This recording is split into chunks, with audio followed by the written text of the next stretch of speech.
108회 전산세무 2급 이론 문제 풀이를 하도록 하겠습니다. 1번 문제부터 보도록 하겠습니다.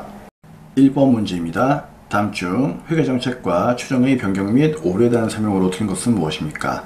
자, 이 내용은 우리가 전산세무 2급 기본 강의에서 배웠던 재무회계 파트, 자, 회계 변경에 대한 내용이죠. 자, 회계 변경에는 크게 두 가지가 있어요. 첫째는 정책에 대한 변경이 있고, 둘째는 추정에 대한 변경이 있죠. 자, 정책 변경은 그 예문을 여러분들이 꼭 암기하셔야 되는데, 크게 두 가지 정도만 기억하셔도 시험 치는 데는 크게 어려운 내용은 없을 겁니다. 자, 첫 번째는 뭐다? 재고자산의 평가 방법을 변경하는 거죠. 예를 들면은 선입선출법에서 평균법을 변경한다. 그쵸? 그 다음에 유가증권의 취득단가 산정 방법 등의 변경도 있습니다. 그쵸? 그래서 이 두 가지가 일반적으로 정책 변경의 가장 중요한 예문입니다. 꼭 외우셔야 됩니다. 그래서 이 두 가지를 제외한 나머지가 나오면은 거진 다 추정 변경이다라고 생각하시면 될 것 같아요.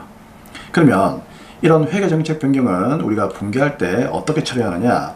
자, 첫 번째 원칙, 소급법을 적용한다고 했죠. 소급법이라는 얘기는 정기의 재무제표도 다시 작성을 하고, 그쵸? 그리고 이번 연도의 재무제표는 그대로 작성을 하면 되는 거죠.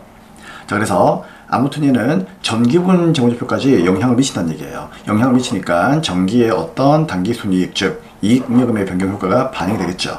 그쵸? 근데 예외적으로 중요성이 좀 떨어진다면은 전진법을 사용할 수도 있다. 전진법이라고 하는 것은 정기분 재무제표를 작성할 필요는 없이 그냥 앞으로 잘하자 그 얘기예요. 그쵸? 하지만 원칙은 뭐다? 소급법이라는 거 꼭 기억을 하셔야 됩니다. 자, 그런데 추정 변경은 어떤 것들이 있었죠? 대손 추정하는 거, 그쵸? 감가상각 방법의 변경, 내용연수나 잔존가치의 변경, 또 징부하 이런 것들이 있었죠? 그래서 이런 내용들이 전부 다 추정 변경이었습니다. 그럼 추정 변경은 어떻게 할 거냐? 추정 변경은 일반적으로 중요도가 좀 떨어진다 이래 봐요. 그렇기 때문에 작년에, 즉 작년 이전의 전기분 재무제표는 건드리지 말고 그냥 어떻게 하자? 앞으로 잘하자. 전진법을 적용하고 있다. 자, 이 정도에 대한 내용만 암기하셔도 지금 1번 문제를 푸는 것에는 크게 문제가 없습니다.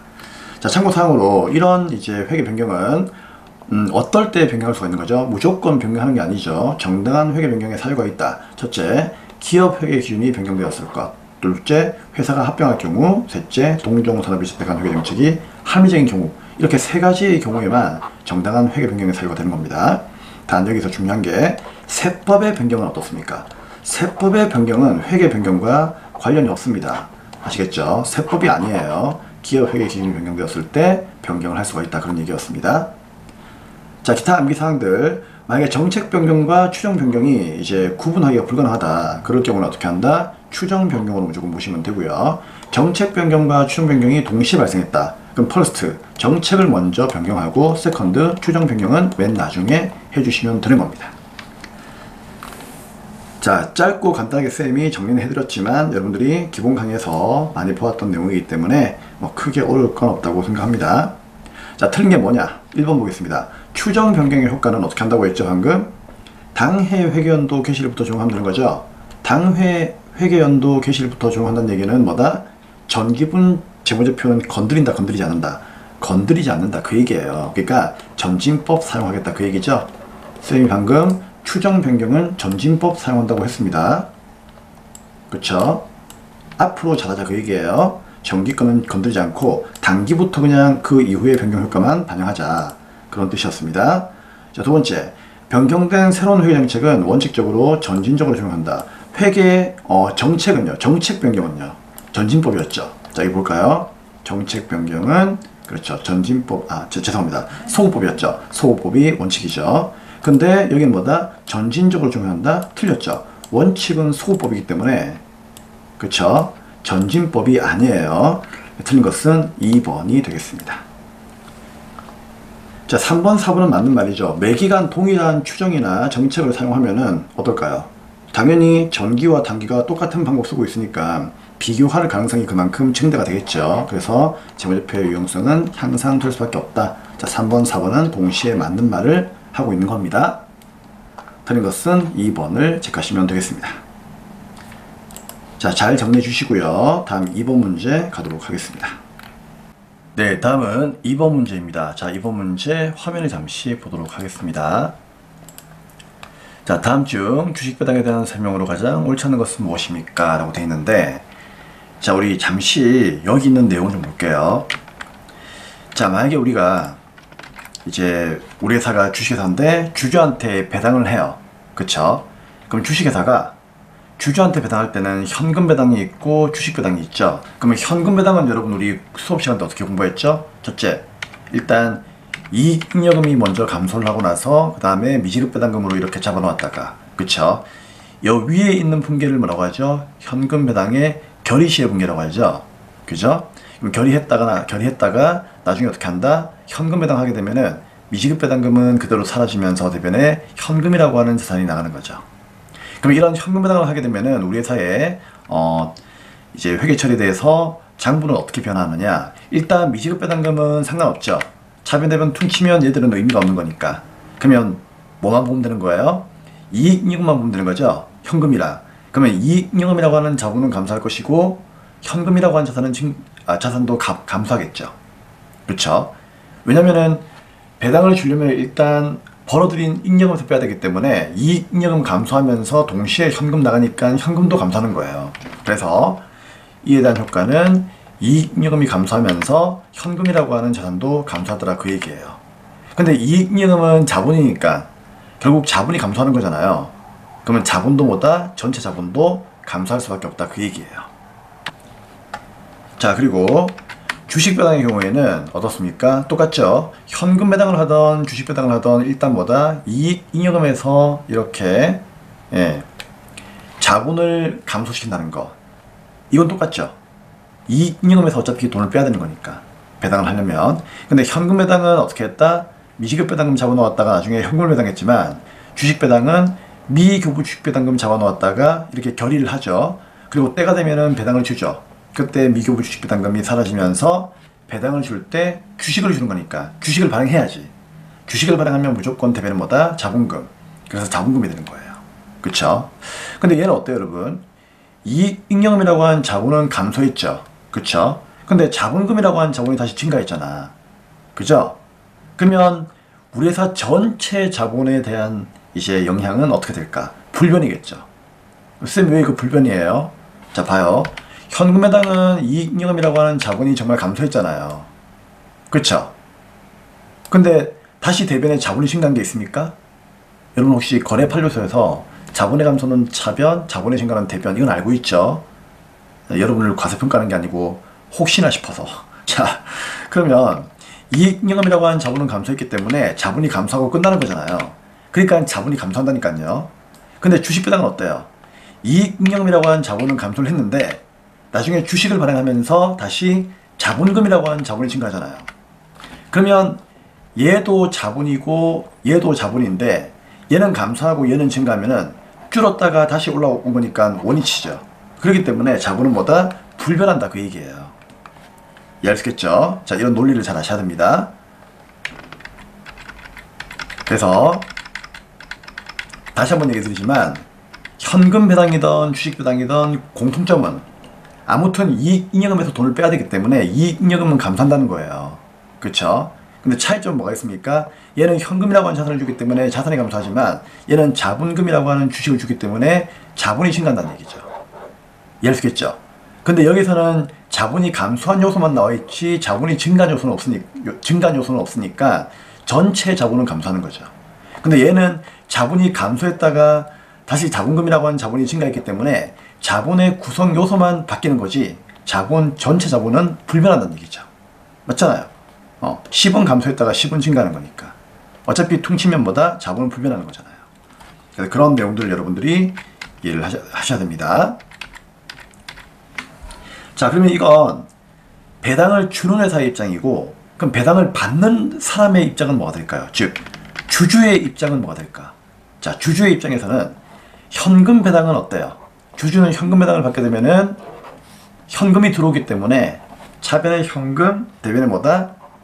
배당금 수익이라고 하는 수익으로 이렇게 분개하시면 되는 거예요. 근데 주식 배당을 받게 되면은요, 주주의 입장에서는요, 분개 안 합니다. 자, 왜 분개 안 할까요? 주주의 입장에서 주식을 받게 되면은요, 그냥 주식의 수만 증가할 뿐이지 분개는 안 해요. 왜? 주식의 수가 증가하고 주당 가격만 감소하는 겁니다. 예를 들어서 내가 100주를 가지고 있는데 얘가 한 장이 얼마짜리다? 뭐 예를 들어서 단가가 한 장에 100원짜리야. 그럼 나는 얼마? 10,000원만큼의 주식을 가지고 있는데, 그쵸? 내가 투자한 돈은 10,000원이라는 얘기죠. 근데 갑자기 이 회사가 나한테 주식을 얼마? 100주의 배당을 더 주는 거예요. 예를 들어서. 아시겠죠? 그러면 나의 입장에서는 투자한 돈은 어차피 10,000원 불변하잖아요. 투자한 돈은 10,000원 그대로죠. 단지 뭐만 주식만 100주가 있었는데 주식 배당이 100주가 더 들어온 바람에 200주가 돼버린 거지. 그러면 당연히 나의 주식은 뭐다? 10,000원에서 200을 나누면 50원이죠. 나의 주식은 한 장당 이제 100원이 아니라 50원으로 바뀐다 그 얘기죠. 그러니까 주식 수는 증가하지만 주당 가격은 감소한다 그 얘기예요. 아시겠죠? 하지만 전체 투자한 금액 10,000원은 변하지 않는 거죠. 그러니까 전체 주식의 가격 10,000원은 변하는 게 아니기 때문에 분계 자체는 없는 거예요. 아시겠죠? 그래서 현금 배당을 받는 주주의 입장에서는 차변의 현금, 대변의 배당금 수익 이렇게 분개하면 되지만 주식 배당을 받는 주주의 입장에서는 뭐다? 분개는 안 하는 거예요. 왜? 투자금은 바뀌지 않은 거니까 대신에 뭐 주식 수는 증가하고 단가는 감소가 되는 겁니다. 이해할 수 있겠죠? 자, 그러면 옳지 않은 것은 무엇인지 한번 찾아볼게요. 1번 주식 발행 회사의 순자산은 변동이 없으며, 그러니까 순자산이란 말은 자본의 변동이 없다는 얘기죠. 당연하죠. 주식 배당을 하게 되면은 자본의 변동은 없다고 있잖아요. 자본은 불변. 얘를 물어보는 거니까. 그렇죠? 그리고 주주 입장에서는요. 주식 수와 단가만 조정한다. 조정한다는 얘기는 얘 둘이 뭐다 이제 증가하거나 감소하니까 바꾼다 그런 뜻이죠. 맞죠? 그래서 1번은 맞는 말이에요. 2번 주식 발행 회사 입장에서는 배당 결의일에 미처분 이익잉여금이 감소한다. 그렇죠. 이익잉여금 감소하는 거죠. 맞죠? 이게 뭐예요? 결의시의 분개죠. 지급시에는 얘가 사라지면서 대변에 잠금 되는 거죠. 이건 회계 1급 때부터 했던 거기 때문에 다 알 거예요. 그렇죠? 그 다음 주식의 주당 액면가액이 증가한다. 여러분 액면가액은요 무조건 불변이에요. 에이 쌤이 1급 때부터 액면가액은 변하는 가격이 아니라고 얘기했잖아요. 그렇죠? 액면가격은 절대로 변하면 안 돼요. 이거는 법적으로 액면가액을 바꾸지 않는 이상은 변하지 않아요. 그렇기 때문에 3번이 옳지 않는 겁니다. 이건 그냥 당연한 얘기죠. 그렇죠? 당연한 얘기이기 때문에 아마 얘를 먼저 봤다면요 1번, 2번, 4번은 고민할 필요 없이 그냥 다음 문제 풀어야 되는 거죠. 당연한 얘기니까. 그렇죠? 그러니까 이게 어찌 보면 참 쉬운 문제인데 설명은 쌤이 되게 길게 하는 것 같아요. 여러분들 이해하시라고. 4번 주식 발행 회사의 자본금이 증가한다. 당연하죠. 주식을 배당하게 되면 주식을 발행해야 되니까 자본금이 나중에 증가하는 거잖아요. 여기 나와 있죠? 보이시죠? 네. 그래서 왜 여기에 있는 이 선으로부터 왼쪽은 뭐다? 주식을 이제 배당을 주는 회사의 입장이고 오른쪽은 뭐다? 주주의 입장이 되는 겁니다. 둘의 차이를 여러분들이 잘 아셔야 되는 거예요. 자, 다음은 3번 문제 보겠습니다. 네, 다음은 3번 문제입니다. 비용의 인식이란 비용이 귀속되는 보고기간을 결정하는 것을 말하며 관련 수익과의 대응 여부에 따라서 수익과 직접 대응하거나 합리적인 기간 동안에 배분하거나 단기에 즉시 인식하는 세 가지의 방법이 있답니다. 자, 무슨 얘기인가 하면요 비용이 나타날 때 세 가지의 방법으로 나타날 수가 있다 그런 얘기예요. 그럼 첫째는 뭐가 있는가 하면은 수익과 직접 대응하는 겁니다. 자, 이거 우리 회계 1급 때 어디서 배웠죠? 수익 비용의 그렇죠 대응 원칙 누구였죠? 물건을 팔게 되면은요 반드시 그에 따른 뭐다? 매출원가라고 하는 비용도 발생하는 거죠. 그래서 재고자산 즉 매출액과 자 매출액은 수익이고요 매출원가는 비용이죠. 그러니까 물건을 팔게 되면은 매출액도 인식하지만 그에 대응하는 뭐다? 매출원가는 라고 하는 이런 비용도 즉시 대응하는 거죠. 이걸 우리가 뭐라고 한다? 수익 비용의 직접 대응이라고 하는 겁니다. 그래서 수익과 직접 대응하는 케이스는 매출원가를 여러분들이 꼭 머릿속에 기억을 하셔야 돼요. 그 다음에 합리적인 기간 동안 배분하는 방법. 자, 이건 뭐가 있었죠? 매 기간마다 조금씩 비용 차라는 것들이 있었죠. 가장 대표적인 케이스가 누구였죠? 그렇죠. 감가상각비. 우리가 처음에 유형자산을 100만원짜리 샀어요. 그렇죠? 근데 이 100만원이 예를 들어서 내용연수가 5년이다. 그럼 이 말은 무슨 말이죠? 5년 동안 100만원이라고 하는 이 유형자산이 나에게 돈을 벌어다 줄 것이다. 그 얘기예요. 그렇죠? 그러면 유형자산을 구입하는 것도 돈 쓰는 거니까 어차피 비용인데 왜 이걸 자산으로 분개를 하느냐? 처음에는 자산을 잡아요. 잡아놓고 나서 어떻게 한다? 5년 동안 5번을 나누어서 이 100만원을 자 나누기 5 해볼까요? 그러면 1년에 20만원이죠. 그러면 20만원씩을 5번씩 수익이 발생하는 그 기간마다 대응시키겠다. 그렇죠? 그래서 20만원, 20만원, 20만원, 20만원, 20만원 이렇게 5번씩 나누어서 수익이 발생한 그 기간만큼만 배분하는 것. 이걸 뭐라고 했죠? 그렇죠. 감가상각비라고 이렇게 이야기를 했죠. 그렇죠. 그래서 감가상각비는 기간 배분에 의해서 비용을 인식하는 겁니다. 그렇죠. 자, 그 다음에 이제 단기에 즉시 인식하는 방법. 이건 뭐가 있을까요? 그냥 돈을 쓰는 순간 그 돈은 그냥 단기에 어떤 비용으로 그냥 처리해버리는 거예요. 그렇죠. 기간 배분하는 것도 아니고 어떤 수익이 발생하는 것도 아니고 그냥 얘는 돈을 벌기 위해서 단기에 쓴 거기 때문에 즉시 비용으로 인식한다. 자, 이런 비용들이 보통 뭐다? 여러 가지 뭐 급여라든지 광고비, 접대비, 복리후생비 뭐 이런 것들이 되는 겁니다. 자, 그래서 아무튼 세 가지의 내용이 있는데 이 두 가지를 여러분들이 꼭 기억하셔야 돼요. 두 가지를. 그래서 수익과 직접 대응되는 것은 뭐다? 매출액이 수익이라면 그에 대응되는 것은 매출원가이다. 이 매출원가라고 하는 비용을 꼭 기억하시고요. 합리적인 기간 동안에 그 원가를 배분하는 거다. 그럼 누굴 얘기한다? 감가상각비를 얘기하는 겁니다. 그래서 이 두 가지만 잘 기억하시면 나머지는 전부 다 뭐예요? 거신 보면은 단기에 즉시 비용으로 인식하는 방법이 있는 거죠. 그래서 자, 비용의 인식 성격이 나머지와 다른 한계는 무엇입니까? 감가상각비는 합리적인 기간에 배분하는 거지만 급여와 광고선전비, 접대비는 즉시 인식하는 것이기 때문에 정답은 1번이 되는 겁니다. 자, 조금 지역적이고 어려운 내용이기 때문에 아마 여러분들이 좀 봤을 때 좀 불쾌한 문제일 수도 있어요. 그렇죠?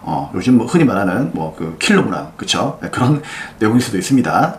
자, 하지만 선생님이 설명한 내용을 잘 정리한다면요, 여러분들이 크게 어렵게 생각하지는 않을 겁니다. 자, 그러면 이제 4번 문제 보도록 하겠습니다. 4번 문제입니다.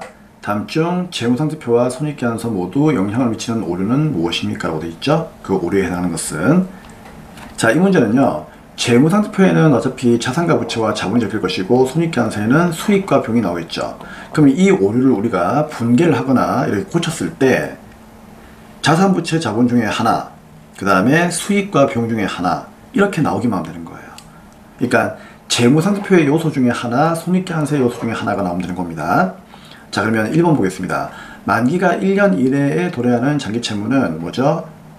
유동부채이죠. 채무니까 갚을 거. 그럼 이 유동부채를 유동부채로 대체하지 않았답니다. 그럼 이거는 부채 자체만 그냥 오류가 난 거기 때문에, 그쵸? 여기에 수익 비용에 대한 언급은 없죠. 그러면은 모두 영향을 미치는 오류는 아닙니다. 그쵸? 그래서 얘는 뭐다? BS 재무상태표에만 영향을 미치고 있습니다. 자, 두 번째, 매출 할인을 영업의 비용으로 처리했답니다. 그럼 영업의 비용으로 처리했다는 얘기는 말 그대로 영업의 비용만 영향을 미치는 거겠죠. 그래서 얘는 뭐다? IS 손익계산서에만 영향을 미치는 거겠죠. 자, 3번, 장기성 매출채권은 매출채권이니까 일단 자산이죠.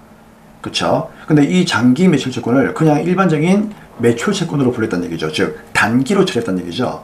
아무튼 매출채권은 자산이니까 얘는 뭐다? BS에만 영향을 미치겠죠. 그쵸? 그래서 1번과 3번은 BS에만 영향을 미치고 있고요. 2번은요, IS 손익계산서에만 영향을 미치고 있다, 그 얘기예요. 그쵸? 이건 IS죠. IS 손익계산서에만 영향을 미치고 있죠. 근데 문제는 BS에도 영향을 미치고 손익계산서에도 영향을 미치는 그런 오류를 찾으라고 했으니까 정답은 4번이죠. 그럼 쌤, 4번은 감가상각비를 과다하게 계산했으니까 이거는 감가상각비라고 하는 비용에만 영향을 미치는 거잖아요. 즉 IS 손익계산서만 영향을 미치는 거 아닙니까? 그러면 여러분들은 감가상각비 분기를 못하는 거죠. 왜요? 감가상각비 분계는 차변의 감비, 그쵸? 대변은 뭐라고 분계하죠? 감가상각누계액으로 분계하잖아요. 그쵸? 근데 감가상각비는 뭐죠? IS 손익계산서에서 고쳐야 되는 부분이죠. 근데 감누는요, 감가상각누계액은 BS 재무상태표에서 고쳐야 되는 내용입니다. 그쵸? 그렇기 때문에 둘 다 영향을 미치는 오류는 결국은 4번밖에 없다, 그 얘기예요. 그래서 얘는 분계로 이해하시는 것이 편할 수가 있다. 자, 정답은 4번입니다. 이제 5번 문제 보도록 하겠습니다. 5번 문제입니다. 아래 자료에서 기말 재고자산에 포함해야 될 금액은 모두 얼마입니까? 라고 되어 있죠. 자, 여러분, 우리 기말 재고자산이 얼마인지 모르겠지만 여기에 추가적으로 포함을 한다는 얘기는 더해야 될 금액이 얼마냐, 그 얘기잖아요. 그쵸? 그럼 미처 뭐다? 기말 재고액에다가 포함하지 못한 그런 금액들을 여러분들이 골라내야 되겠죠. 자, 그런 것들은 좀 특이한 그런 특수 매매의 과정에서 발생할 수가 있다는 얘기죠. 자, 어떤 것들이 있는지를 볼 건데, 첫 번째, 선적지 인도 조건으로 매입을 했답니다. 그럼 매입했다는 얘기는 내가 사온 거죠. 그쵸? 사온 건데 선적지 인도 조건은 배에다가 물건을 실는 순간 누구 거예요? 구입한 사람 거죠. 그럼 이건 내 거야. 그쵸? 내 거 얼마? 100만 원만큼이 있는데 얘가 미착 상품이에요. 미착 상품이란 얘기는 지금 우리 회사 창고에 있는 게 아니고 바다 위에 동동 떠 있다는 얘기죠. 그럼 이거 우리 직원들이 어떻게 했을까? 몰랐으니까 기말 재고에다가 포함을 안 했겠죠. 왜? 창고에는 얘가 없으니까. 지금 얘는 어디 있는 거예요? 바다 위에 떠 있는 거예요. 배 위에 떠 있어 가지고 지금 우리 회사로 오고 있는 중이죠. 하지만 선적지 인도 조건이면 그건 우리 거기 때문에 결국 얘는 뭐다? 바다 위에 떠 있더라도 기말 재고에다가 포함을 해야 되는 겁니다. 아시겠죠? 그래서 100만 원 더해 주시고요. 두 번째, 도착지 인도 조건으로 판매한 운송 중인 상품. 도착지 인도 조건이야. 근데 이거는 팔았죠. 매입한 게 아니죠. 그럼 팔았는데 운송 중이라는 얘기는 얘도 바다 위에 떠 있어. 그쵸? 그럼 일단 얘는 뭐다? 창고에는 없겠죠. 창고에는 없는데 바다 위에 떠 있단 말이야. 근데 그게 선적지 인도 조건이면 내 게 아니에요. 왜? 나는 팔았으니까, 맞죠? 판매한 사람이니까 선적지 인도 조건이었다면 이미 배에 있다는 얘기는 배에다가 물건을 실었기 때문에 내 게 아닌 거죠. 그런데 이건 뭐다? 도착지 인도 조건이에요. 무슨 말입니까? 거래 상대방한테 도착을 해야만 얘는 내 물건이 아닌 게 되는 거죠. 그쵸? 근데 운송 중이라는 얘기는 아직까지 바다 위에 있기 때문에 도착을 안 했어요. 그러면 아무리 팔았다 할지라도 도착하기 전까지는 이거 누구 거다? 나의 재고예요. 그래서 나의 기말 재고에다가 포함을 또 해야 돼요. 그쵸? 자, 세 번째, 담보로 제공한 저당 상품 500만 원이 있습니다. 여러분, 담보로 제공한 저당 상품은 뭐죠? 돈을 내가 빌리고 그냥 시계 하나 전당포에 맡긴 거죠. 근데 이거 시계 판 거 아니죠? 그냥 전당포에 맡겼잖아. 그렇죠? 맡기기만 한 거지 판 건 아니에요. 그럼 그 시계 누구 거다? 그렇죠. 내 거예요.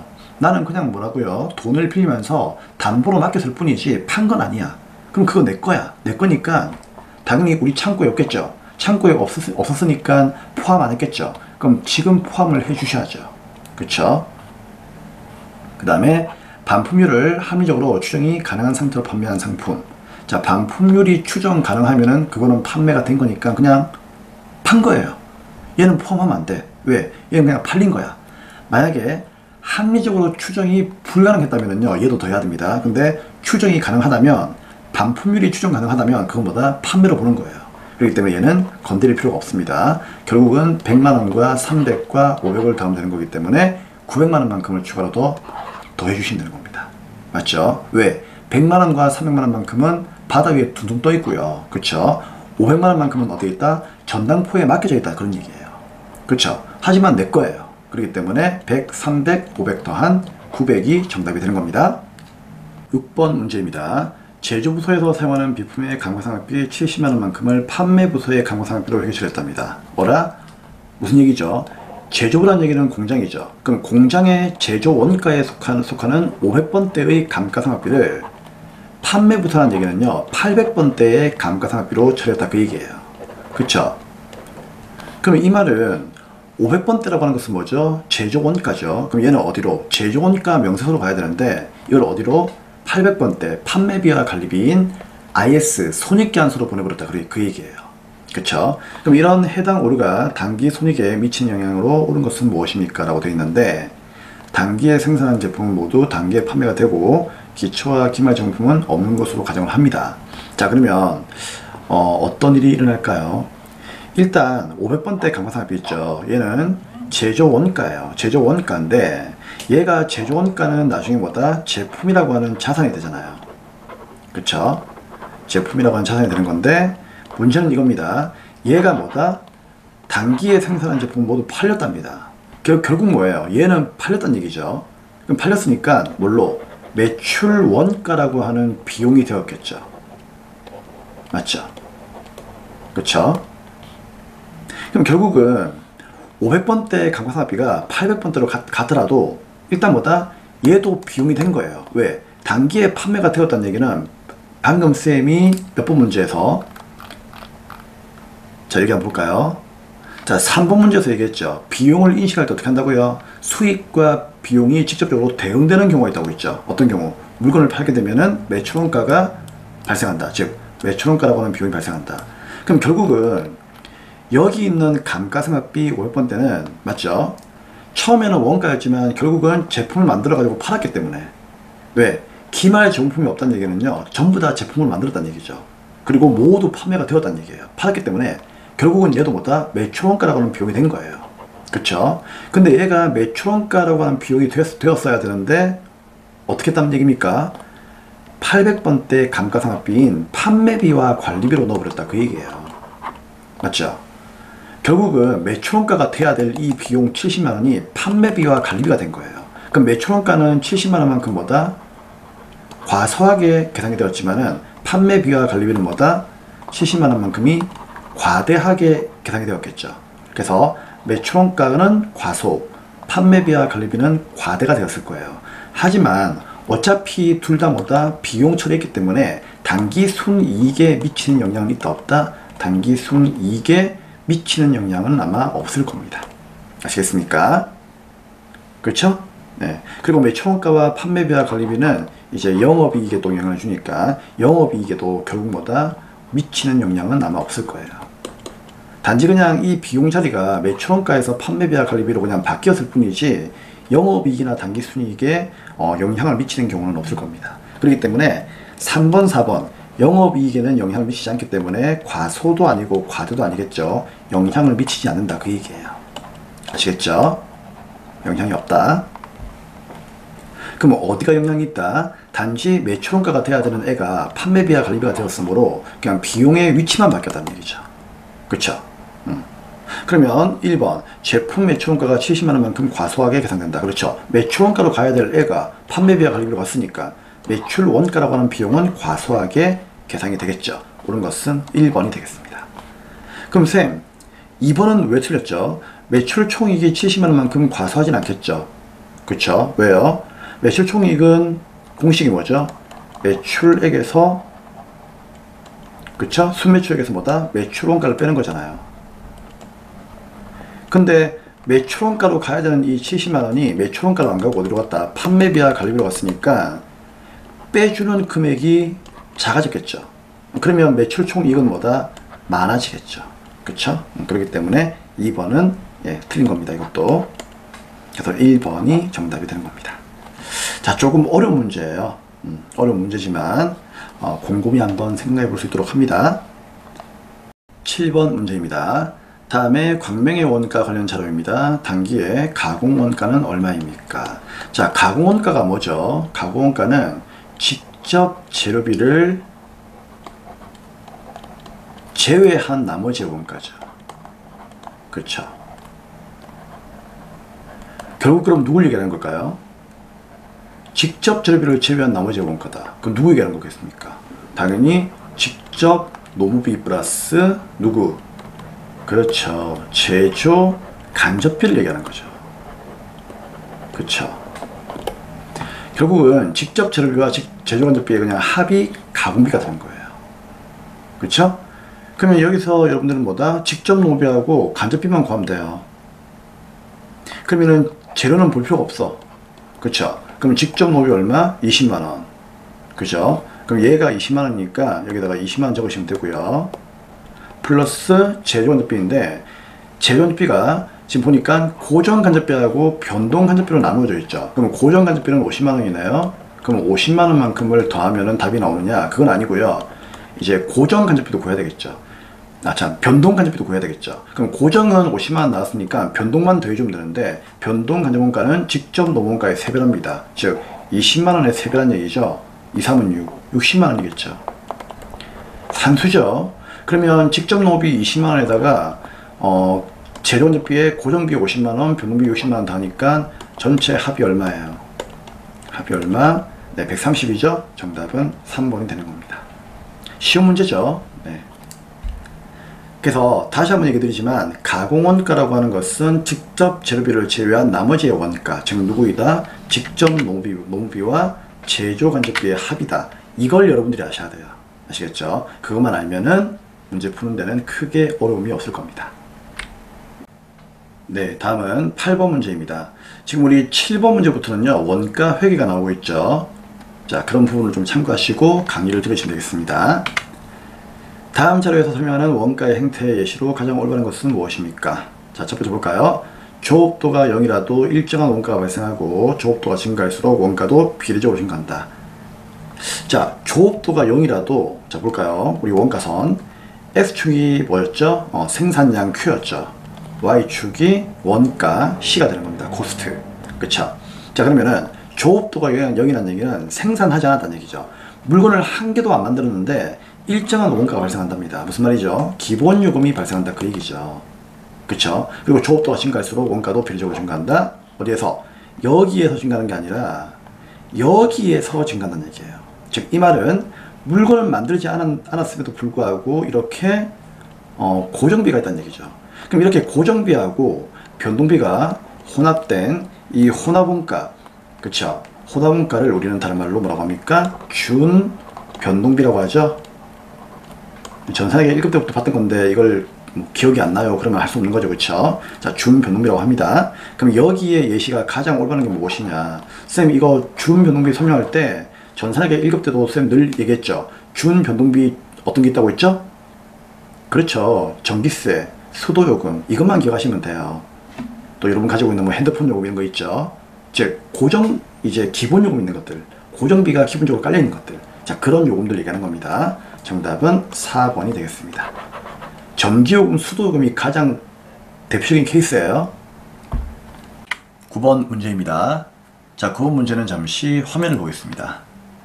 자, 문제를 보시면 종합원가 계산 제도 하에 다음 물량 흐름을 자료를 참고하여 기업과 니은의 차를 구하면 얼마인가? 자, 기업과 니은의 차를 구하라는 얘기는 기업과 니은을 빼란 얘기죠. 자, 자료 보시면 재료원가는 공정초에 전량 투입되며 가공원가는 공정 전반에 걸쳐 균등하게 발생한다. 자, 우리 종합원가 계산에서 이런 문제가 나오면은 완성품 환산량을 구하는 문제이죠. 완성품 환산량을 구할 때는 어떻게 한다? 재료비와 가공비를 나누어서 계산하셔야 돼요.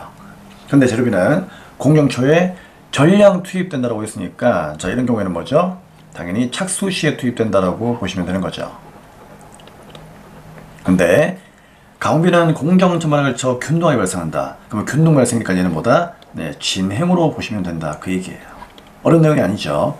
그럼 이때 기초의 수량이 있고 그 다음에 착수 수량이 있죠. 착수 수량은 단기총 조정가의 수량인데 보통 이제 기말 수량과 완성품 수량이 있으면은 착수량은 뭐 그다지 신경 쓸 필요가 없습니다. 자, 아무튼 기초의 수량인 초수와 기말의 수량인 말수 그리고 완성품 수량인 완수가 나왔어요. 그쵸? 자, 그럼 먼저 평균법에 의한 가공원가의 환산량은 몇 개이다. 선입선출에 의한 가공원가의 환산량은 몇 개이다. 이렇게 나와있죠. 결국은 평균법의 가공비의 환산량에서 선입의 가공비의 완성품 환산량을 뺀 게 몇 개이냐를 묻고 있는 거죠. 그쵸? 자, 그러면 쌤은 어떻게 한다? 기본 강의 때 여러분께 보여드린 공식으로 문제를 풀어드릴 건데 재료비하고 가공비를 그냥 다 구해드릴게요. 다 구하고 나서 가공비만 답으로 찍으시면 되겠습니다. 자, 화면 보겠습니다. 먼저 평균법과 선입의 차이니까 평균법, 선입선출법 둘 다 있어야 되겠죠. 공식이. 자, 그리고 나서 어떻게 한다? 재료비와 가공비를 나누어야 되겠죠. 근데 재료비는 전량 투입이니까 착수 시에 공식을 쓰면 되고요. 가공비는 균등이니까 진행으로 공식을 사용하시면 되겠습니다. 자, 그럼 먼저 평균법의 재료비 착수 공식 어떻게 되는 겁니까? 우리 평균법의 재료비 착수 공식은 완성품 수량인 완수에서 기말 수량인 말수를 더하기만 하면은 완성품 환산량 나온다고 했죠. 그렇기 때문에 완수 플러스 말수고요. 선입은 어때요? 평균법은 어차피 먼저 들어온 거 나중에 들어온 거 구분 안 하기 때문에 결국 섞여 있으니까 몰라요. 그래서 모든 게 다 이번 연도에 발생되었다 이렇게 보는 거죠. 근데 선입은 저번 연도에서 넘어온 거하고 이번 연도에 투입된 거하고 구분이 되니까, 그쵸? 이 완수 플러스 말수에서 뭐만 빼면 돼요? 저번 연도에서 넘어온 것만 빼면 되는 거죠? 맞잖아요, 그렇죠? 그렇기 때문에 완수 플러스 말수에서 초수를 빼면 됩니다. 자, 가공비는요. 자, 가공비는 이제 진행이죠. 진행인데 완수는 어차피 100% 만들어진 거니까 완수는 그대로 오는 거죠. 대신에 말수가 뭐다? 말환으로 바뀌는 거죠. 말환은 기말 정품의 환산량입니다. 지금 진행이 몇 프로까지? 50%까지 되었다는 얘기죠. 그쵸? 이런 걸 환산량이라고 해요. 그래서 완수 플러스 말환으로 공식을 기억하시면 되고, 선입은 여기에서 저번 연도에서 넘어온 기초의 환산량이 있겠죠. 40%. 그 초환을 빼면 되는 거죠. 자, 기본 강의 때 알려드렸던 내용이었습니다. 자, 그러면 재료비부터 한번 볼까요? 자, 재료비는 그러면 먼저 평균법 완수가 몇 개예요? 800개. 말수는 200개. 그럼 800개하고 200개가 모두 완성되었다면 이를 보는 거예요. 그쵸? 우리가 항상 중어문과 계산은 정확한 단가를 구하려면요, 투입된 원가에서 완수만 나누는 것이 아니라 말수도 비록 덜 만들어졌지만 얘가 완성이 되었다면 200개까지 완성되었을 거야 이를 보는 거예요. 그렇게 해서 단가를 구하는 것이 정확하다 그런 얘기죠. 그래서 800과 200을 더해가지고 완성품 환산량을 1000개로 보면 되는 거예요. 이해할 수 있겠죠? 자, 선임은 어때요? 일단 800개 플러스 200개까지는 똑같죠? 여기에서 뭐를요? 기초의 수량을 빼면 되는 거죠? 300개. 그래서 얘는 몇 개? 네, 700개가 되는 거죠. 그쵸?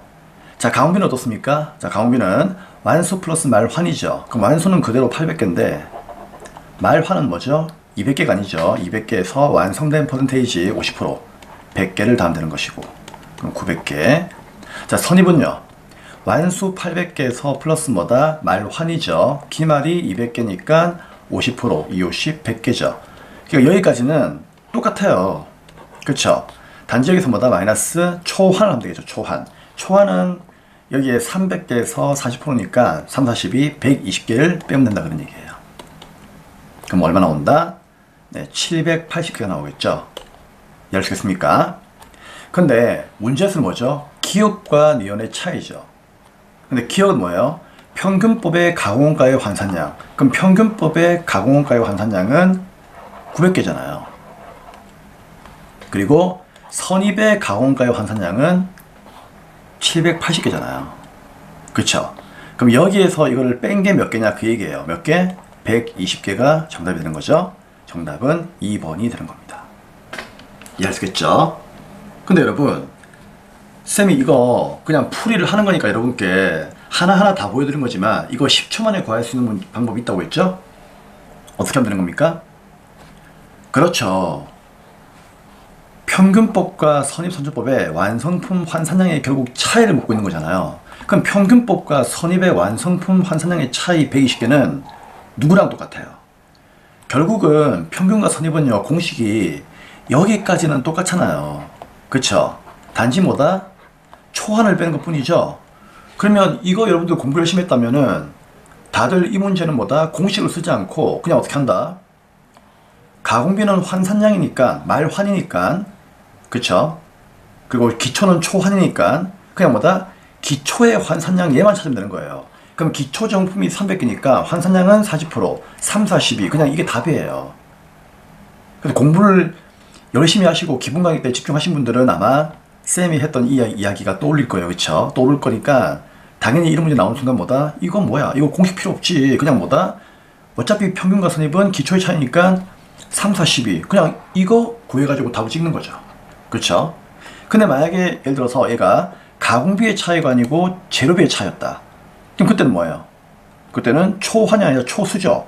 초수의 차이니까 초수 몇 개? 그냥 300개, 300개가 답인 거죠.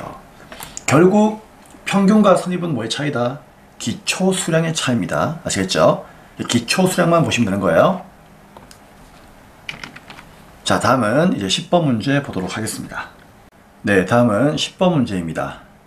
자, 10번 문제. 이게 바로 요즘 이슈가 되고 있는 킬러 문항이에요. 우리 전산회계, 전산세무의 킬러 문항 아시겠죠? 자, 이런 내용이 나왔다는 것은 저는 솔직히 이해가 안 됩니다.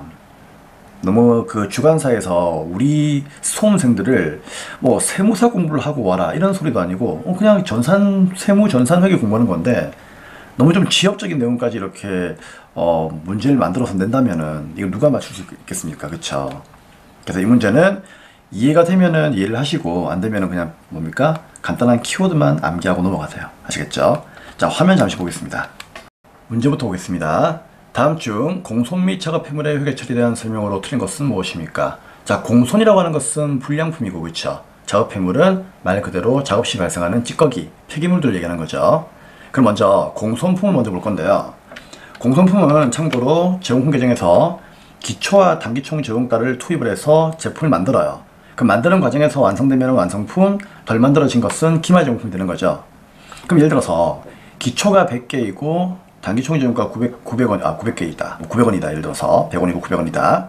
자, 다 만들어지면은 완성품, 얘가 예를 들어서 700원이에요. 그럼 당연히 기말은 뭐다? 300원 돼야 되겠죠. 근데 200원밖에 없는 거야. 그럼 나머지 100원은 어디 갔을까? 얘가 바로 공손품이에요. 그래서 공손품이라고 하는 것은 제품을 만들 때 우리 회사가 품질 검사라고 하는 것을 할 거예요. 근데 품질 검사는 몇 % 완성된 시점에서 하느냐? 그건 회사마다 다르기 때문에 문제수치가 오신다는 얘기죠. 자, 아무튼 품질 검사를 하는 그 시점에서 합격을 했다. 그럼 합격을 했다면 걔는 뭐가 되는 거다? 네, 정상품이 되는 거예요. 정상품. 여기 나와 있죠. 근데 합격을 하지 못하면은 공손품이 되는 겁니다.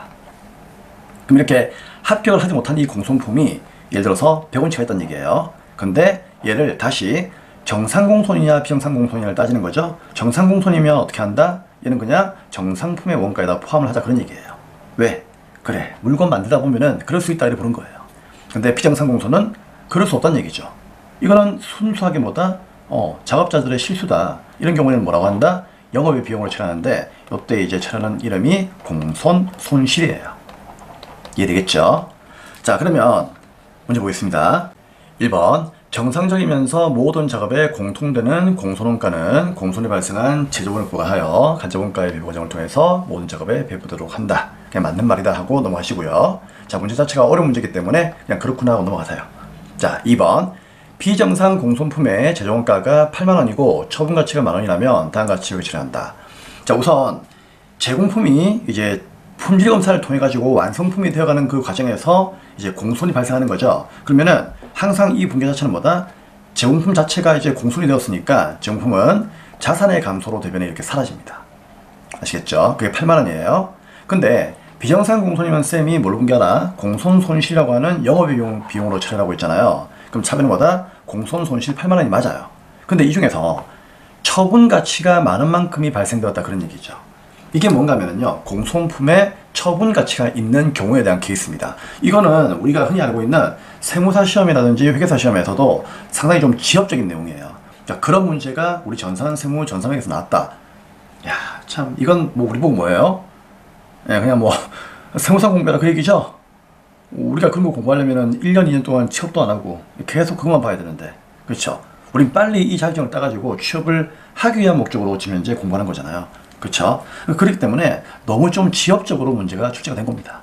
자, 하지만 일단 나왔으니까 설명을 드릴게요. 자, 그래서 이때 이제 이 많은 만큼은 처분 가치가 있다. 무슨 말이다? 판매를 할 수가 있다는 얘기예요.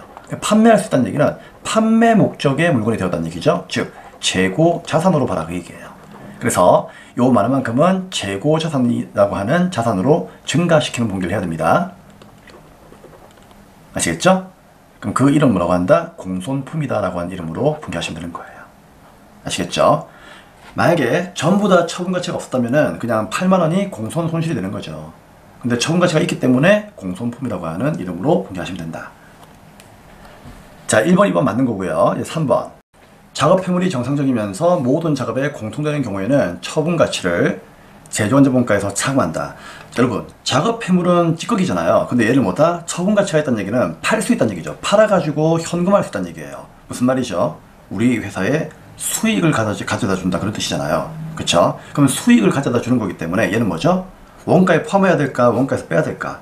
원가에서 빼야 돼요. 어디에서? 정상적일 때는 그 뭡니까? 공통되는 경우에는 뭐다? 처분가치를 제조원자본가에서 빼면 되는 겁니다. 아시겠죠? 모든 작업에 공통되는 경우니까 당연히 간접원가에서 빼면 되는 거예요. 자, 그런데 이 작업 회물이 비정상적이라면 어떻게 할까요? 그때는 그냥 수익으로 잡으시면 되는 거예요. 아시겠죠? 얘기했잖아요. 매각 가치가 나온다는 얘기는 무슨 말이죠? 팔아가지고 현금화하는 거죠. 그럼 팔아가지고 현금화하는 거니까 얘는 뭐죠? 당연히 그렇죠. 수익으로 우리가 발생을 시켜야 되겠죠. 그렇기 때문에 간접원가에서 빼는 게 아니라 얘는 뭐다? 예, 그냥 수익으로 인식을 하시면 되겠습니다. 틀린 것은 4번이 되겠습니다. 자, 조금 지엽적인 문항이었고요. 거진 전산회계나 전산세무 과정에서 이런 내용들을 아마 배우는 경우가 잘 없을 거예요. 네, 그렇기 때문에 좀 문제가 좀 너무 하지 않느냐. 이건 그냥 제가 봤을 땐 틀리라고 내는 문제예요. 그래서 이해할 수 있으신 분들은 이해하시고 이해할 수 없다 그런 분들은 그냥 과감하게 버리시고 다음 문제로 가도록 하겠습니다. 자, 11번 문제로 가겠습니다. 11번 문제입니다. 자, 11번 문제부터는 세무회계 이론 문제가 나오고 있습니다. 다음 중 부가치세법에 따른 과세거래에 대한 설명으로 틀린 것은 무엇입니까? 1번 자기가 주요 자재의 일부를 부담하는 가공계약에 따라서 생산한 재화를 인도하는 것은 재화의 공급을 본다. 자, 우리 가공계약 기억나십니까 여러분? 가공계약이 뭐예요? 말 그대로 내가 대기업의, 예를 들어서 우리 회사가 대기업의 하청업체이다. 그쵸? 그럼 하청업체의 경우에는요, 대기업이라고 하는 그런 본청에서 어떤 이제 부탁을 받고 그 뭡니까? 제품에 필요한 그런 부품들을 우리가 대신 만들어주는 거죠. 그쵸? 근데 만들어줄 때 이게 크게 두 가지로 나온답니다. 첫째는 내가 어떤 주요 자재를 일부라도 부담을 한다. 그러니까 조금이라도 부담을 한다는 얘기죠. 그래서 부담을 하느냐 안 하느냐에 따라 가지고 이게 달라집니다. 일부라도 부담을 한다면요, 이건 뭐다? 그냥 물건 판 거예요. 그래서 재화의 공급이 되는 겁니다. 그런데 아니다, 전혀 부담하지 않는다. 그냥 본청에서 모든 재료를 다 내려주더라. 우린 그냥 뭐다? 몸만 움직였을 뿐이다. 노동력만 팔았을 뿐이다. 그런 경우에는요, 용역의 공급을 보는 거죠. 그쵸? 근데 얘는 뭐다? 일부를 부담했으니까 재화의 공급으로 보는 겁니다. 맞는 말이고요. 2번 사업자가 위탁 가공을 위하여 원자재를 국외의 수탁 가공 사업자에게 대가 없이 반출하는 것은 재화의 공급으로 보지 아니한다. 맞는 말이죠. 자, 이런 경우는 1번과 반대죠. 우리 회사가 뭐다? 본청이에요. 근데 어떻게 했다? 원자재를 주면서 이걸 좀 가공해달라고 하청기업한테 맡겼는데 그 하청기업이 하필이면 국외에 있는 기업이야.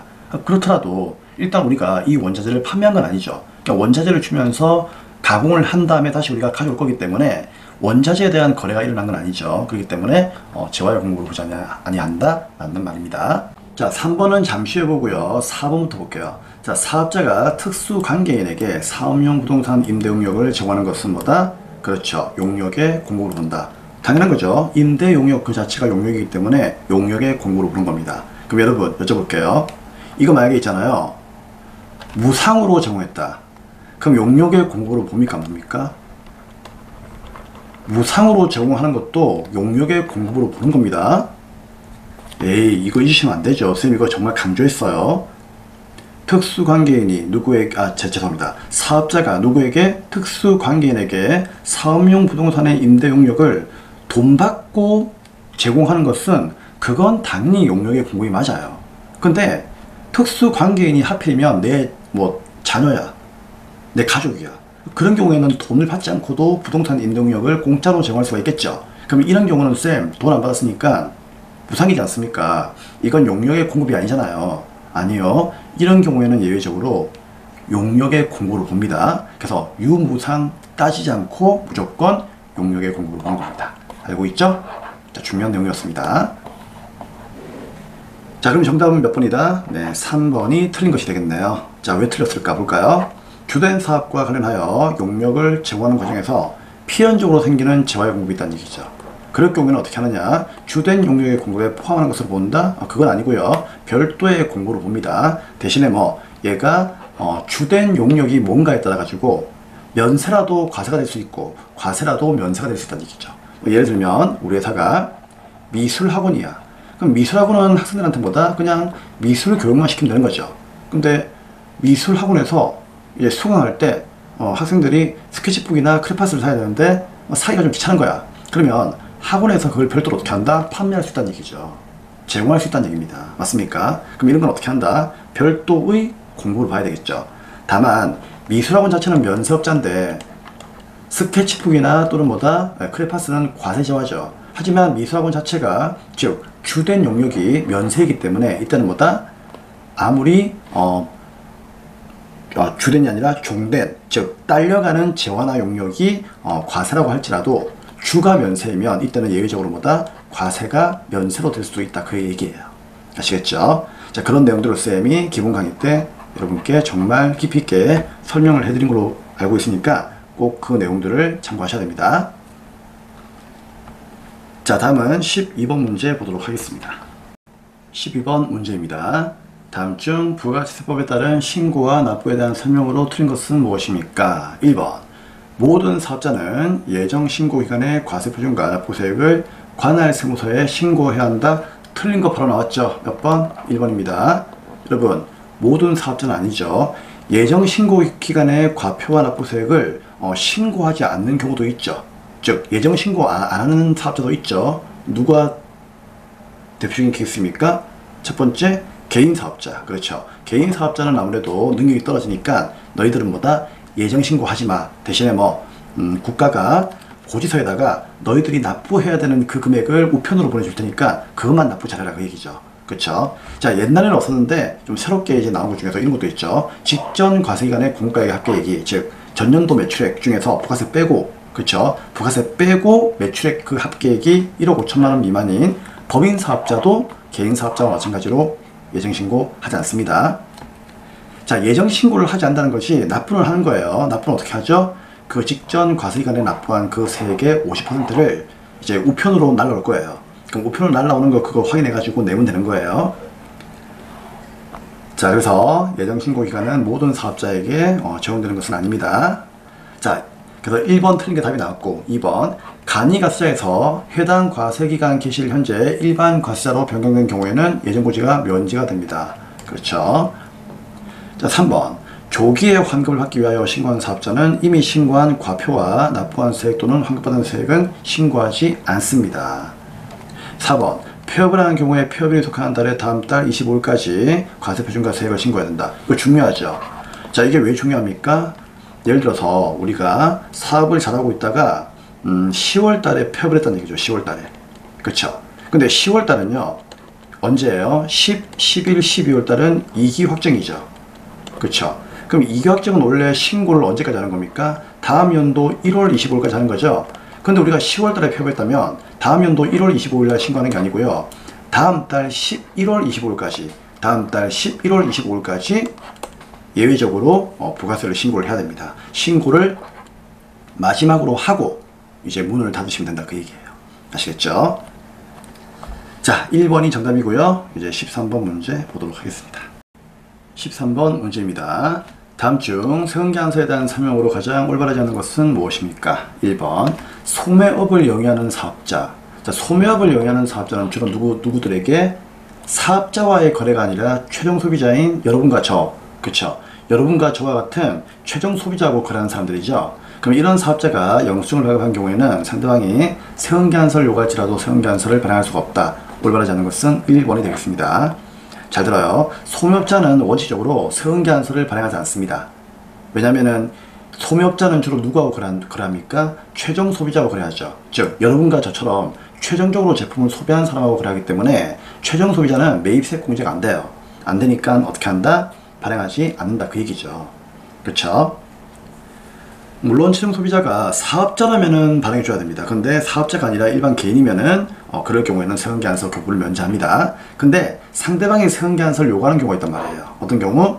그 상대방이 여러분과 저와 같은 개인이 아니라 누구다? 예, 사업자라는 얘기죠. 사업자의 경우에는 예외적으로 매입세 공제가 되기 때문에 세금계산서를 발행해 줘야 됩니다. 예를 들면 하이마트에 가면은 냉장고, TV, 세탁기, 컴퓨터 같은 이런 전자제품을 판매하죠. 근데 여러분이 예를 들어서 엄마 아빠랑 같이 하이마트에 가서 컴퓨터를 샀다. 그건 가정용으로 쓰는 거죠. 그런 거는 매입세 공제가 안 되기 때문에 세금계산서를 교부할 필요가 없다는 얘기죠. 하지만 회사에서 하이마트에 가가지고 업무용 PC를 샀다. 그럴 경우에는 업무에 사용되는 거기 때문에 매입세 공제가 당연히 된단 말이에요. 그럼 사업자가 가만히 있겠습니까? 아니죠. 하이마트한테 세금계산서를 끊어달라 요구할 수 있다는 얘기죠. 그때는 끊어주셔야 되는 겁니다. 아시겠죠? 그래서 소매업이라고 해서 무조건 세금계산서 교부 면제자가 아닙니다. 자, 이왕 이 내용이 나온 김에 여러분들하고 같이 한번 볼 건데요. 자, 세금계산서 교부 면제자 기억나시죠? 자, 6가지를 여러분들이 꼭 외우셔야 되는데, 자, 첫째는 뭐다? 소매업자. 근데 소매업자는 사업자가 발급한 경우에는 당연히 뭐다? 발급을 해야 됩니다. 근데 그렇지 않으면은 교부를 면제합니다.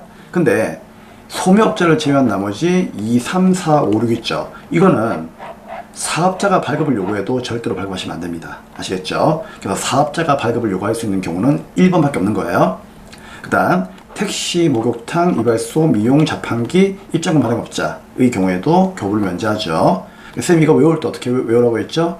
택시를 타고 목욕탕 갔다가 이미자, 콘서트, 입장권 타러 가자. 이렇게 암기하라고 했죠? 자, 직수출 말 그대로 해외 수출했을 때 물론 국내 거래의 영세율이 적용되는 경우에는 발급을 합니다. 국내 거래는 어떤 경우가 있죠? 내국 시험장이나 또는 뭐다 구매 확인서, 자 그런 거에 의해서 영세율이 적용될 때는 그때는 국내 거래이기 때문에 일반적으로 영세율 세금계산서를 발급합니다. 하지만 직수출은 해외 거래이기 때문에요. 이런 경우에는 발급하지 않습니다. 자, 다음에 이제 간주 들어가는 것들, 그렇죠. 간주 공급, 간주 임대로 당연히 발급을 면제하고 있습니다. 다만 간주 공급 중에서 판매 목적 타사업장 반출은 직매장이 매입세 공제를 받아야 되기 때문에 이런 경우에는 예외적으로 우리 생산부서에서 이제 트럭에 물건 실어서 보낼 때 세금계산서 한 장 끼워서 보내라고 했죠. 그래야만 직매장이 매입세 공제를 받을 수가 있으니까, 그렇죠. 그래서 이런 경우에는 예외적으로 발급을 합니다. 근데 이 경우가 아니라면 간주 공급도 세금계산서를 발급하지 않습니다. 자, 간주 임대로 마찬가지죠. 보증금 이자일 뿐이지 임대료는 아니기 때문에 발급하지 않는다. 자, 간이가세자. 원래 간이가세자는 옛날에는 직전 연도의 공급대가가 4,800만원 미만이었죠. 지금은요 8,000만원 미만으로 올랐죠. 그런데 4,800만원 미만인 간이가사업자는 여전히 세금계산서 교부를 면제하고 있습니다. 하지만 4,800 초과하는 경우의 간이가세자는 세금계산서를 발급을 해야 됩니다. 참고하시고요. 자, 일단 올바르지 않는 게 1번이기 때문에 1번 바로 답이 나왔고요. 자, 2, 3, 4는 맞겠죠? 이거 볼까요? 2번. 세관장은 수입자에게 세금계산서를 발급합니다. 그걸 쌤이 뭐라고 했죠? 수입 세금계산서라고 했죠? 그 다음에 면세사업자도 재화를 공부하는 경우에는 계산서를 발급해야 되고요. 자, 이때는 계산서입니다. 계산서. 여기에 글자가 세금이란 말이 붙으면 돼야 돼요. 면세업자는 세금계산서를 발행할 수가 없어요. 그냥 계산서를 발급하는 겁니다. 자, 매입자 발행 세금계산서 발급이 가능한 경우가 있죠. 어떤 경우? 내가 누군가의 물건을 구입을 했는데, 맞죠? 나한테 물건을 판매한 사업자가 세금계산서를 안 주는 거예요. 뭐 사정이 있겠죠. 뭐 그 회사가 망했거나 또는 뭐다 뭐 대표가 사망했거나 실종됐거나 그러면은요 그런 경우가 한 번씩 있어요. 그런 경우는 어떻게 한다? 그렇죠. 매입한 자가 세무서에 신고해가지고 매입자 발행 세금계산서를 발급을 해서 내가 내 스스로 뭐다 매입세 공제를 받겠습니다라고 하는 그런 제도가 있다고 했죠. 자, 그래서 이 네 가지에 대한 내용 중에서 틀린 것은 1번이 되겠습니다. 네, 14번 문제입니다. 자, 14, 15번은 소득세 문제인데 소득세는 욕심내지 마시고 여러분들이 알고 있는 범위까지만 풀어내시면 되겠습니다. 자, 14번. 다음 중 소득세법상 비과세가 되는 근로소득이 아닌 것은 무엇입니까? 우리 근로소득 중에서 비과세가 되는 것들 가장 대표적인 케이스, 선생님은 항상 실무 문제 풀 때마다 얘기 드리죠. 뭐였습니까? 야식은 뭐라고요? 자연유기다. 기억나시죠? 자, 야가요, 야간 근로수당. 누구? 생산부서. 그쵸? 자, 생산직 근로자가 적용되는 거죠. 그 다음에 식대, 자가운전 보조금, 연구보조비, 그 다음에 육아수당. 기억나십니까? 자, 이때 정말 중요한 내용이 하나 있어요. 별표. 식대가 원래 있잖아요. 22년도까지는 얼마? 10만원까지 월 비과세였죠. 근데 2023년도부터 식대는 월 얼마? 20만원까지 비과세로 바뀌었습니다. 아시겠죠? 꼭 기억하세요. 이게 개정세법 내용이죠. 이거 여러분 시험 문제 이제부터 나올 때 정말 조심해야 되는 내용입니다. 자, 그러면 1번부터 볼 건데요. 근로자가 출장 여비로 실제 소요된 비용을 별도로 지급받지 않고 본인 소유의 차량을 직접 운전하여 업무 수행에 이용을 했다. 그러면 얼마? 월 20만원 이내에 비과세가 되는 거죠. 자, 이게 누구였어요? 자가운전 보조금. 맞죠? 자, 2번. 회사에서 현물 식사를 제공하는 대신에 그러면 회사가 밥을 안 주죠. 그러면 그때 식대는 비과세예요. 근데 월 얼마까지? 2022년도까지는 10만원이었죠. 여러분, 지금은 바꾸셔야 됩니다. 자, 지금부터, 즉 2023년도부터는 별도의 내용이 없는 한 20만원입니다. 바뀌었어요. 별표. 맞는 말이고요. 3번. 근로자가 6세 이하 자녀 보육과 관련하여 받는 급여가 있다면 얘는 뭐다? 월 10만원 이내의 금액에서 그렇죠. 비과세가 되는 겁니다. 참고로 얘는요. 자녀의 수에는 관계가 없습니다. 6세 이하의 자녀가 쌤 저는 둘이가 있어요. 셋이 있어요. 그럼 둘이 있으니까 20만원이고 셋이 있으면 30만원입니까? 아니에요. 무조건 그냥 월 10만원밖에 안 되는 거예요. 그러면 1, 2, 3번은 일단 비과세가 맞죠. 그러면 4번이 뭔지 몰라도 4번은 뭐다? 그냥 비과세가 아닌 거예요. 정답은 4번이 되는 겁니다. 우리는 1, 2, 3번에 자신 있잖아. 그렇죠?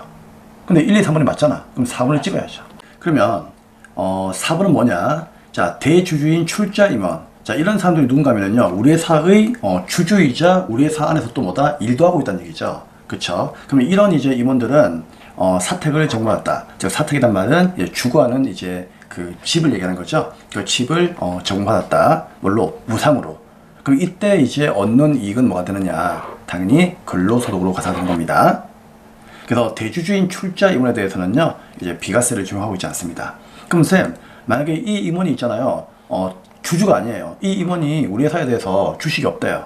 그럼 그때는 뭐다? 순수하게 우리 회사에서 그냥 일하는 사람이죠. 그래서 그냥 주주가 아닌 그런 이제 임원의 경우에는 과세에서 제외가 됩니다. 이때는 이제 비과세가 되는 거죠. 그래서 출자 임원만 과세가 된다는 거 꼭 기억하세요. 자, 다음은 15번 문제입니다. 자, 15번 문제 보겠습니다. 소득세법상 다음 자료에 의한 소득만 있는 거주자의 2023년도 기속 종합소득금액은 모두 얼마입니까? 자, 여러분, 종합소득금액은 쌤이 어떻게 암기하라고 했죠? 2배 4 근영기.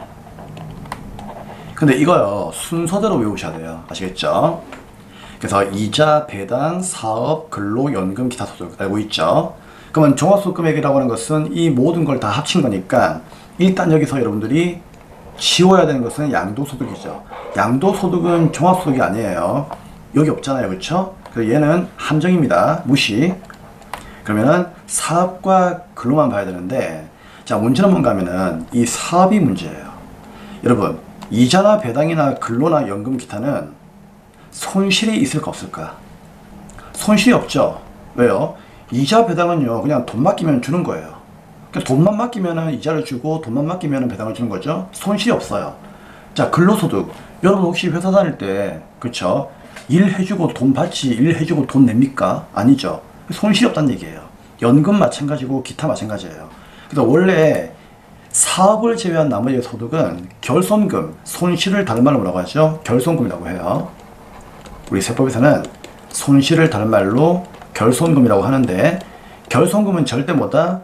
2배 근연기에서는 발생하지 않아요. 하지만 어디에서는? 사업소득에서는 발생할 수 있다는 얘기죠. 그러면 사업소득은 크게 둘로 나눕니다. 일반 사업이 있고요. 그 다음 뭐다? 부동산 임대가 있어요.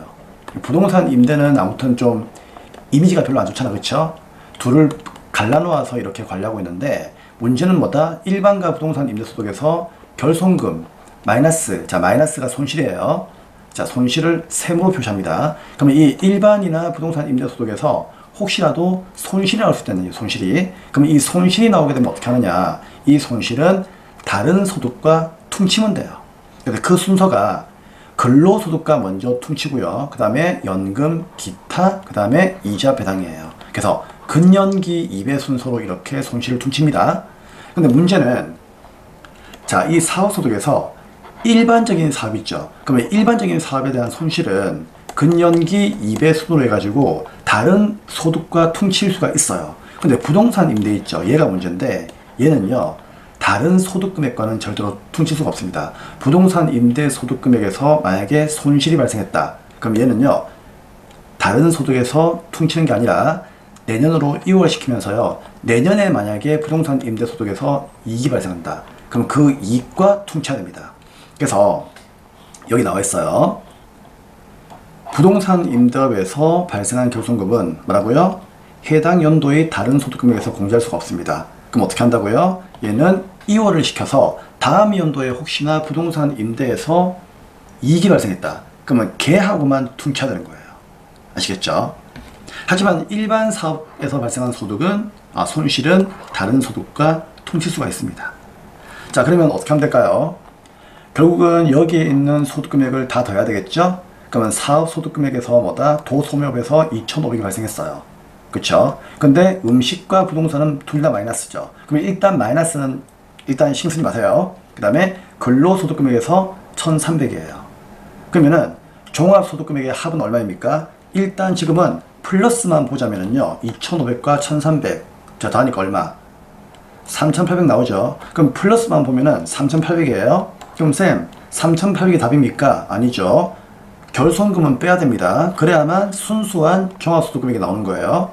근데 결손금 중에서도 뭐다? 일반적인 사업소득은 여기 있는 이익에서 뺄 수 있어요. 그럼 누구입니까? 음식점업이 있죠. 마이너스 1,000만 원. 그럼 얘는 여기서 빼면 돼요. 이해하셨겠죠? 얘는 여기서 그냥 빼면 된단 말이야. 오케이? 근데 뭐는 부동산 임대로 발생한 거 있죠? 이거는 부동산 기를 빼야 되는 거기 때문에 얘는 빼면 안 돼요. 다음 연도로 넘겨야 됩니다. 아시겠죠? 근데 이 1,000만 원만큼을 어디서 뺀다? 같은 사업소득에서 먼저 빼고 그 다음에 근로소득에서 빼야 되는 겁니다. 하지만 지금 이 문제는 종합소득 금액이 모두 얼마인가를 묻고 있으니까 그냥 뭐 간단하게 어떻게 한다? 2,500에서 1,300 다음 금액에서 그냥 1,000만 원 빼면 되는 거예요. 아시겠죠? 그러면 2,800 정답은 2번이 되는 겁니다. 자, 부동산 임대업에서 발생한 손실은 왜 안 뺐다고요? 부동산 임대는 부동산 임대업끼리만 퉁칠 수가 있다 그 얘기예요. 아시겠죠? 자, 이렇게 해서 15분까지 정산세무 2급 108회 이론 문제 풀이도 마무리를 하도록 하겠습니다. 정말 수고 많으셨고요. 네, 다음 회차에서 뵙도록 하겠습니다. 감사합니다.